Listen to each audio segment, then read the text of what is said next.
right, there's a question about how the Trump verdict affects businesses investing in America now that President Trump has been declared a felon by a New York court with his conviction. Shark Tank star and Canadian investor Kevin O'Leary thinks businesses may stop coming to America because of what he calls our newfound banana republic status. In the G7 and the G20, and of which we're members, you could argue we're the G1 in terms of the size of the economy, there has been a long-standing policy that unless it's murder, you don't take the executive and put him in court during his mandate or after it, because you don't want to sully the brand of the office, in our case, the White House, the United States of America. All right.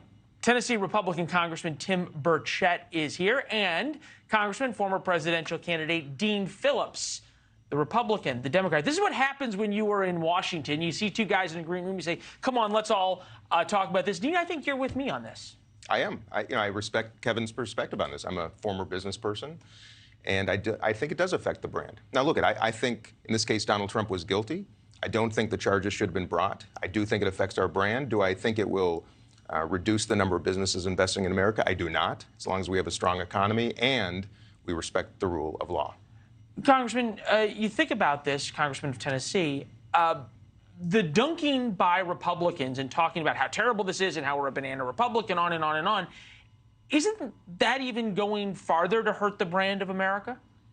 Well, you can wear it out. Of course, it's an election year, and I've been accused of being a banana Republican before, so I have to be very careful what I say.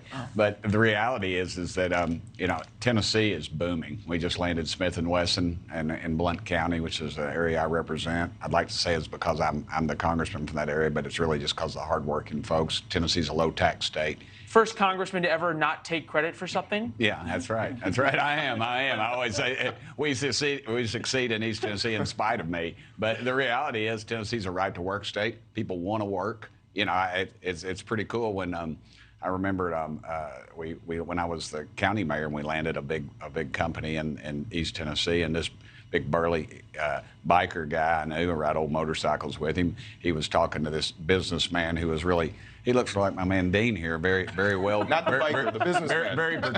Very procured, no tattoos. But, and they come out of Utah, and they were talking to this guy, and they were just refreshed. It was refreshing to me just to hear the conversation, because they're talking about families and things that were important. And I think that's what's going to draw people to America for business, and that's what draws them to Tennessee. It's interesting. I'll give you the last word on the next segment, but it was interesting. I was talking to O'Leary yesterday, and he made the red state, blue state distinction much more. He said, oh, all of a sudden there's going to be a bunch of businesses that are going to go to Dubai. I was like, spare me, right? Not going to happen.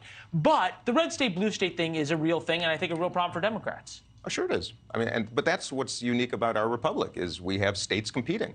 And I think that's a good thing. They can be incubators of policy, economic development, and the like. Of course, southern states are attracting a lot of industry, moving it from the north. I think that should be a wake-up call, because people don't move to my state because of the weather.